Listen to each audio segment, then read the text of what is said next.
दोस्तों नमस्कार। हम कठोपनिषद के दूसरे भाग को लेकर के आए हुए हैं। इसमें कठोपनिषद के महत्वपूर्ण प्रश्न हैं। पहले भाग में हमने 68 प्रश्नों की एक श्रृंखला दिया था जो प्रैक्टिस सेट था और उसमें बहुत ही अच्छे प्रश्न थे।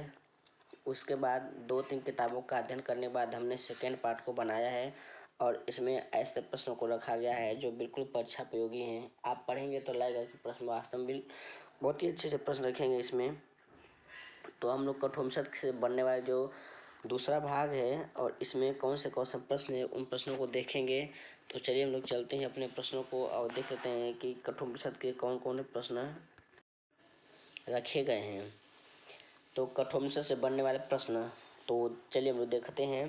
प्रश्न नंबर 1 है, ओम शांति शांति शांति, तीनों शांति का क्या अर्थ है?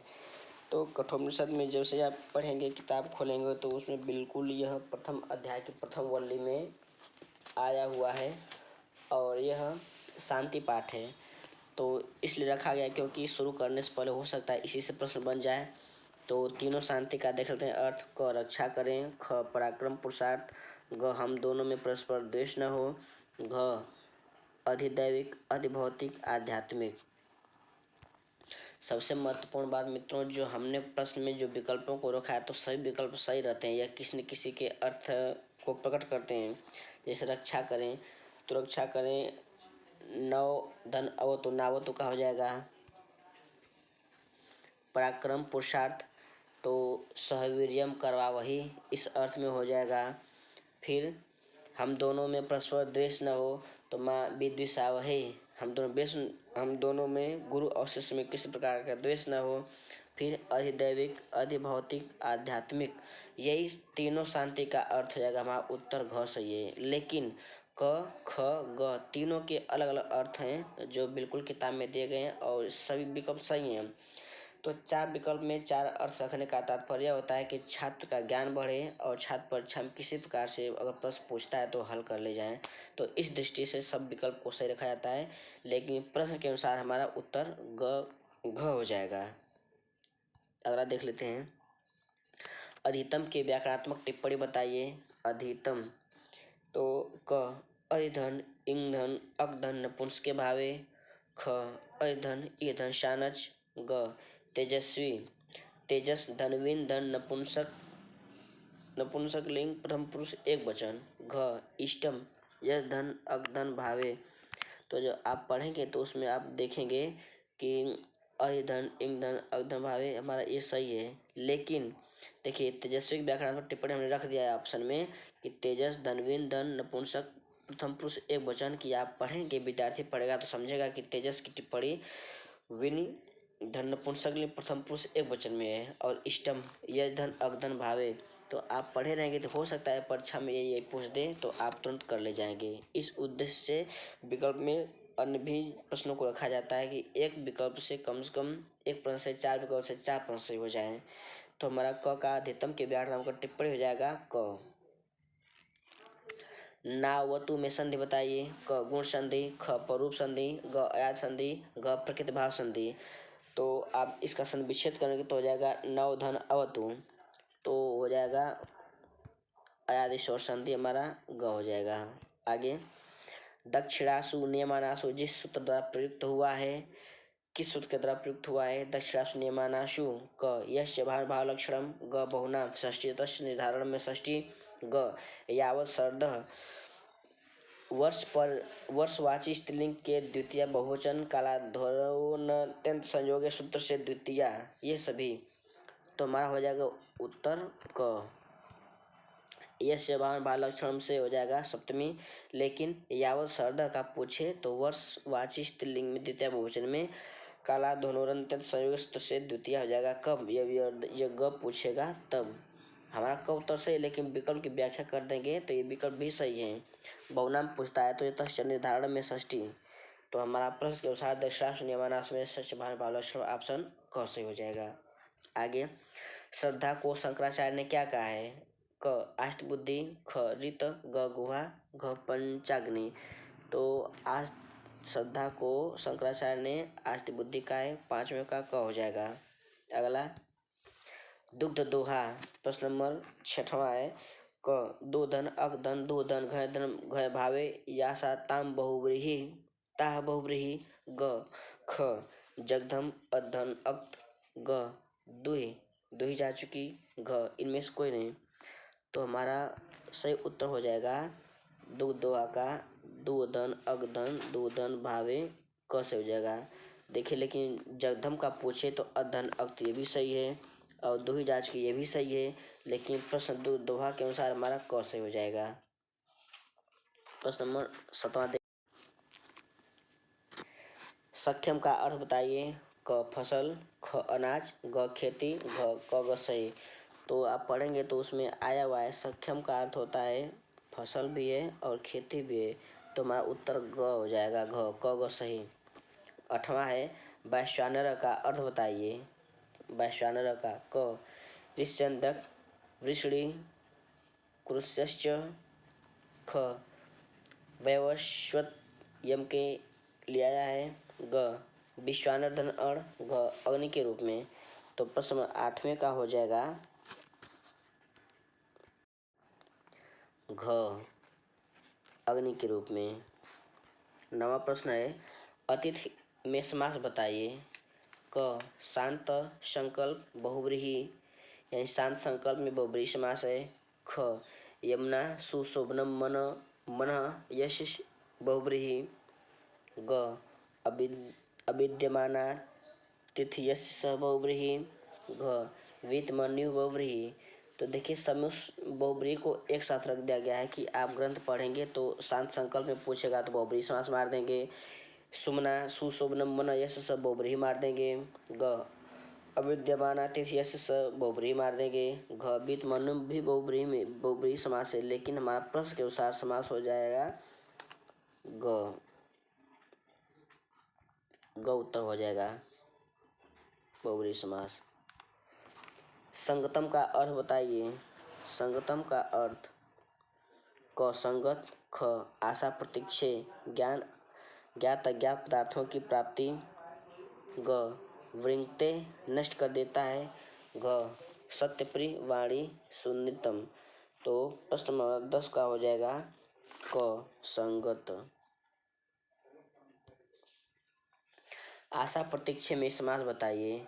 क आशा च प्रतीक्षा चेति इतरेतर द्वंद्व। ख अल्प में 10 बहुव्रीहि समास। ग इष्टापूर्ते इष्टम च पूर्ते च चेति इष्टापूर्ते इतरेतर द्वंद्व। घ अनशनन नए तत्पुरुष। देखिए, सब उत्तर सही हैं, सब विकल्प सही हैं और जो ऑप्शन में देखेंगे देखिए ये भी सही है, ये भी सही है, ये भी सही है, लेकिन प्रश्न पूछ रहा है कि आशा प्रतीक्षे, तो इसके अनुसार हमारा क सही है। अरुण पुत्र उद्दालक किसे पहचान लेगा। क स्वयं को, ख यम को, ग नचिकेता को, घ मृत्यु को। तो आप लोग जानते होंगे जब कहानी पढ़ेंगे तो यम वह कहता है नचिकेता कि हम जब घर जाएं तो पिता हमको पहचान ले, तो ग। प्रश्न नंबर 13 देख लेते हैं। अस्नाया प्यासे का अर्थ बताइए। अस्नाया प्यासे का अर्थ क दोनों को पार करके, भूख और प्यास। ख अस्नाया प्यासों में इतरेतर द्वंद्व समास है। ग स्वर्गलोका स्वर्गलोको ये शामते बहुव्रीहि समास है। घ अध्येसी जानते हैं। तो हमारा प्रश्न नंबर 13 का हो जाएगा क दोनों को पार करके, भूख और प्यास को। 14वां है अनंत लोकाप्तिम में समास बताइए। क बहुव्रीहि समास, ख तत्पुरुष समास, ग अभिभाव समास, घ गुहा गुधन अगधन टाप। तो प्रश्न नंबर 14 का हो जाएगा क बहुव्रीहि समास। प्रश्न 15वां है यावती की व्याकरणात्मक टिप्पणी बताइए। प्रश्न नंबर क यावती संख्या, ख श्रृंखला, ग यद धनवतुब धंगी, घ पिपासा पादन समदन समदन अभावे दंटाप स्त्रियाम। तो प्रश्न नंबर 15 का हो जाएगा ग यद धनवतुब धंगी। 16 है त्रिणाचकेत त्रिधन नाचकेत को समझाइए। क संबंध माता पिता आचार्य, ख त्रिकर्म यज्ञ अध्ययन ज्ञान, ग 3 अग्नि ज्ञान अध्ययन अनुष्ठान, घ त्रि के र के कारण न को ड़ होने पर त्रिराज के शब्द बना। तो 16 का हो जाएगा घ। 17 है विचिकित्सा की व्याकरणात्मक टिप्पणी बताइए। क एक आत्मा से अर्थ लिया गया है। ख विचिकित्सा का अर्थ है संदेह। ग विधन कित धन सन धन अधन टाप। घ अनुशिष्ट अनुधन साधन अक्त। तो हमारा सही उत्तर हो जाएगा प्रश्न नंबर 17 का ग वेधन कित धन संधन अधन टाप। अगला है 18वां उपरोत्सी का अर्थ बताइए। उपरोत्सी क उपधन रुद्धन लुंगधन मध्यम पुरुष एक वचन। ख सृजनैम छोड़ दो। ग अनुधन धर्म अणुमेश होता है सूक्ष्म धर्मेश होता है आत्मत्व। ग जीव जियो। तो उपरोत्सी का टिप्पणी आप देख लेंगे तो हमारा सही उत्तर हो जाएगा 18 का क उपधन रुद्धन लुंगधन मध्यम पुरुष एक वचन। 19 देख लेते हैं।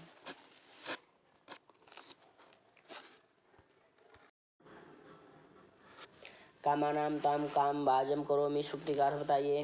कामानाम ताम काम भाजम करोमि सुक्ति। क मृत्यु का सामना करो। ख कठोपनिषद की सुक्ति। ग यदि बुद्धि। घ सांसारिक भोगों का उपभोग करो। तो सत्य उत्तर हो जाएगा सही उत्तर हो जाएगा कि सांसारिक भोगों का उपभोग करो। ये सुक्ति पूछता है कामानाम ताम काम भोगम करोमि। वरदान के उपलक्ष्य में कहते हैं कि तुम संसार की संपूर्ण वस्तुएं मांग लो, क्योंकि नचिकेता ने आत्मा के बारे में ज्ञान जानना चाहा, आत्म तत्व के बारे में वरदान मांग लिया था। तो यमराज कहते हैं कि इस वर को क्या करोगे। जो देवता भी जिसके इस बारे में संशय करते हैं तो इसी संबंध में कहते हैं कि तुम संसार की संपूर्ण वस्तुएं मांग लो, घोड़ा गाड़ी स्त्रियाँ रमणियाँ। तो उसी संदर्भ में सुक्ति आती है कामानाम ताम काम भाजम करोमि। सांसारिक भोग का उपभोग करो। आगे मत प्रत्याभि का अर्थ बताइए। मत प्रत्याभि का अर्थ क माँ अनुप्राक्षी मत पूछो। ख सर्था रथै स तुल्य योगे से बहुव्रीहि। ग मेरे द्वारा कही गई। घ परिचार्यस्व सेवा करवा लो। तो मत प्रत्याभि कि मेरे द्वारा कही गई बताएगी तो ऑप्शन हो जाएगा इसका ग। अगला है अंतक के नाम से किसे संबोधित किया गया, किसे जाना जाता है। क नचिकेता को। ख उद्दालक को। ग यमराज को। घ विश्वजीत को। तो सही उत्तर हो जाएगा अंतक को कहते हैं यमराज, अंत करने वाले अंतक। अगला है न वित्तेन तर्पणयो मनुष्यो। न वित्तेन तर्पणयो मनुष्यो। मनुष्य धन से कभी संतुष्ट नहीं होता है, सुक्ति का यही अर्थ होगा। तो पूछता है इसमें देख लेते हैं कि न वित्तेन तर्पणयो मनुष्य। सुक्ति का अर्थ देखिए लब श्याम है, लब धन लिट धन उत्तम पुरुष बहुवचन। वर्ग देखिए वृद्धन अप अद्राक्ष त्रिश धन लुंग धन उत्तम पुरुष बहुवचन। और घ मनुष्य धन से संतुष्ट नहीं होता है, घ से हो जाएगा। आगे सांप्राय का अर्थ बताइए। क परलोक। ख अनुप्रविष्ट। ग समदंप्राधन इण गतौधन अच। घ गुण गोधन अक्त। तो सांप्राय का अर्थ होता है परलोक, लेकिन उसकी व्याकरण टिप्पणी दे दिया है समदंप्राधन इण गतौधन अच। देखिए उसकी टिप्पणी भी सही है, ये भी सही है, ये भी सही है, लेकिन प्रश्न के अनुसार उत्तर हमारा क हो जाएगा। श्रेय का अर्थ बताइए। क श्रेय विद्या। ख प्रेय अविद्या। ग कल्याण। घ उचित। तो एक होता है श्रेय विद्या और एक होता है प्रेय अविद्या। श्रेय विद्या और प्रेय विद्या दोनों का वर्णन द्वितीय अध्याय में आया है कठोपनिषद के, लेकिन ये प्रश्न पूछा गया है इसलिए इसको रखा गया कि श्रेय का अर्थ विद्या, प्रेय का अर्थ अविद्या। प्रश्न नंबर 25 है बुद्धिमान व्यक्ति प्रेय श्रेय प्रेय दोनों को समझते हुए किसका वर्णन करता है। बुद्धिमान व्यक्ति श्रेय प्रेय दोनों का अर्थ समझते हुए कौन ग्रहण करता है, किसका वर्णन करता है। क अविद्या। ख यम नचिकेता को विद्या का अभिलाषी मानता हूँ। ग श्रेय का। घ प्रेय का। तो सही उत्तर हो जाएगा प्रश्न नंबर 25 का ग हो जाएगा श्रेय का। अगला है अविद्या के भीतर रहने वाले पुरुष टेढ़े मेढ़े मार्ग से कैसे भटकते हैं। अविद्या के भीतर रहने वाले पुरुष जो होते हैं टेढ़े मेढ़े मार्ग से कैसे भटकते हैं। क भटकता हुआ, ख दौड़ता हुआ, ग अंधे के द्वारा लाए जाते हुए अंधे के समान, घ नचिकेता तुम जैसा प्रश्नकर्ता हमें प्राप्त हो। तो अविद्या के भीतर रहने वाले पुरुष टेढ़े मेढ़े मार्ग से जैसे अंधे के द्वारा अंधे को लाया जाता है उसी प्रकार से यह भटक जाता है। अंधे के द्वारा अंधे की तरह व्यक्ति अविद्या में भटक जाता है। अगला प्रश्न है 27। सारे वेद जिसका वर्णन करते हैं, तपों का साधन बताते हैं, वह है क ओम, घ वेद, ग उपनिषद, घ रामायण। तो 27 का हो जाएगा ओम। बहुत ही महत्वपूर्ण शब्द ओम। आप कभी भी ओम का उच्चारण करेंगे, कोई वेद हो, कोई मंत्र हो, कोई ऋषि मुनि, सब इसी के उच्चारण द्वारा आत्मा को प्राप्त करते हैं, मोक्ष को प्राप्त करते हैं। आगे अक्षर क्या है। क ब्रह्म, ख ओम, ग अपरब्रह्म परब्रह्म, घ मोक्ष का साधन। तो प्रश्न नंबर 28 का हो जाएगा ग अक्षर परब्रह्म अपरब्रह्म दोनों है तो ग हो जाएगा। अगला 29 है मन क्या है। क रथी, ख रथ, ग सारथी, घ लगाम।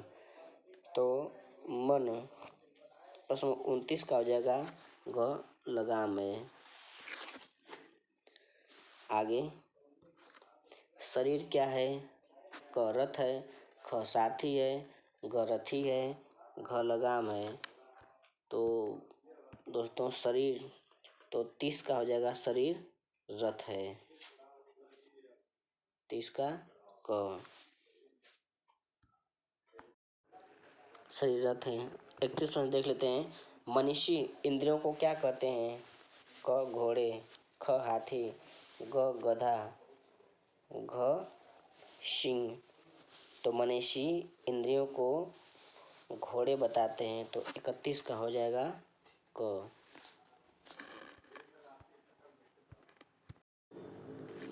उठो जागो श्रेष्ठ पुरुषों के पास जाकर ज्ञान प्राप्त करो, तत्वज्ञानी लोग ज्ञान मार्ग को क्या बताते हैं। उठो जागो श्रेष्ठ पुरुषों के पास जाकर ज्ञान प्राप्त करो, तत्वज्ञानी लोग ज्ञान मार्ग को क छुरे की धार की तरह दुर्गम, ख नियम निगम, ग आसान मार्ग, ग आगमन। तो जो तत्वज्ञानी लोग ज्ञान मार्ग को छुरे की धार की तरह दुर्गम मानते हैं तो 32 का हो जाएगा क।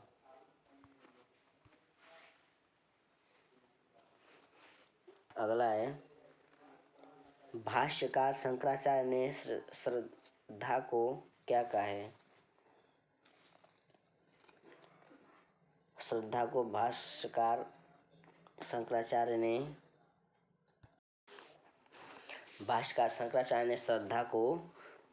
श्रद्धा को आस्तिक की बुद्धि, अष्टाध्यायी, नास्तिक, उपर्युक्त सभी।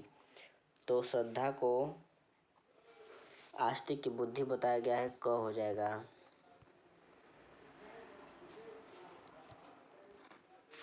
आशा प्रतीक्षे को समझाइए। आशा प्रतीक्षे क राग शाख, ख आशा में डूबना, ग जिस पदार्थ की प्राप्ति का कोई निश्चित ज्ञान न हो उसे प्राप्त करने की इच्छा और इच्छा आशा है। घ जिस पदार्थ की प्राप्ति निश्चित हो प्रतीक्षा। देखिए दो अर्थ हैं। जिस पदार्थ की प्राप्ति का कोई निश्चित ज्ञान न हो कि मिलेगी कि नहीं मिलेगी उसके प्राप्त करने की आशा यह इच्छा है, यानी जो इच्छा आशा है।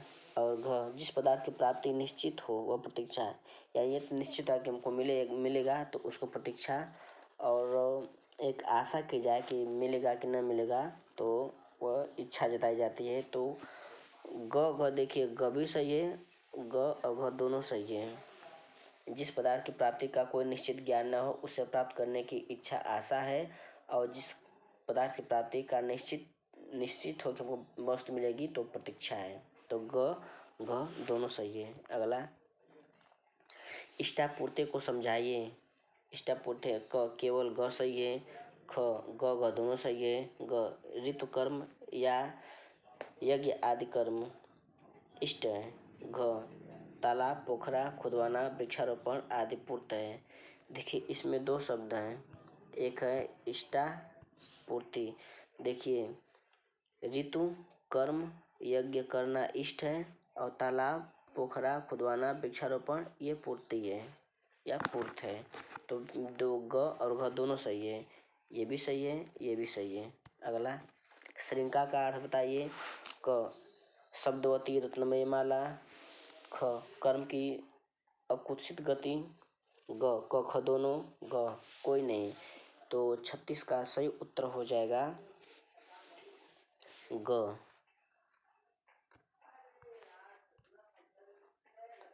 यानी शब्दवती रत्नमय माला भी सही रहेगा, कर्म की अकुत्सित गति ये भी सही है। तो क ग दो मिलकर के सही हो जाएगा। अगला है गुहा शब्द का अर्थ बताइए। क राज। ख उपदेश। ग स्वर्गलोक। घ विद्वान ज्ञानियों की बुद्धि। तो 36 का हो जाएगा दोस्तों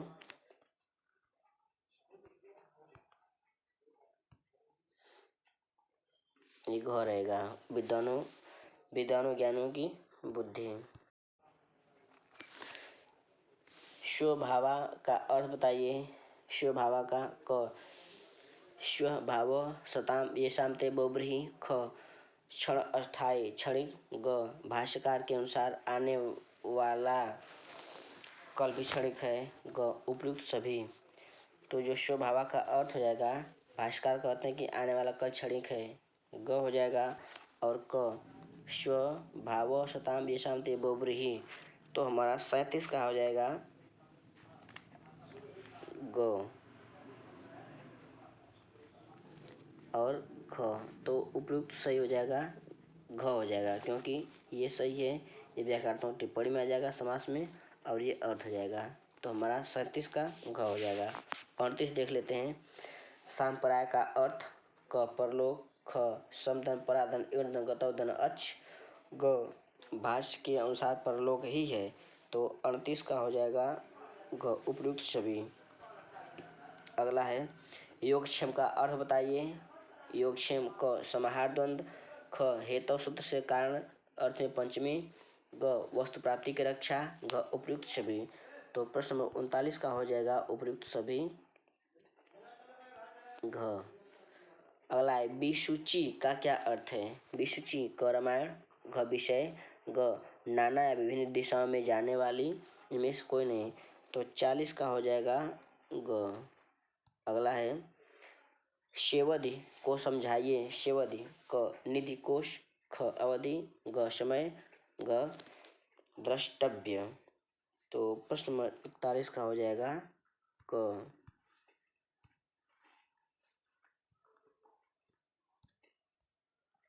अगला है अध्यात्म योग का अर्थ बताइए।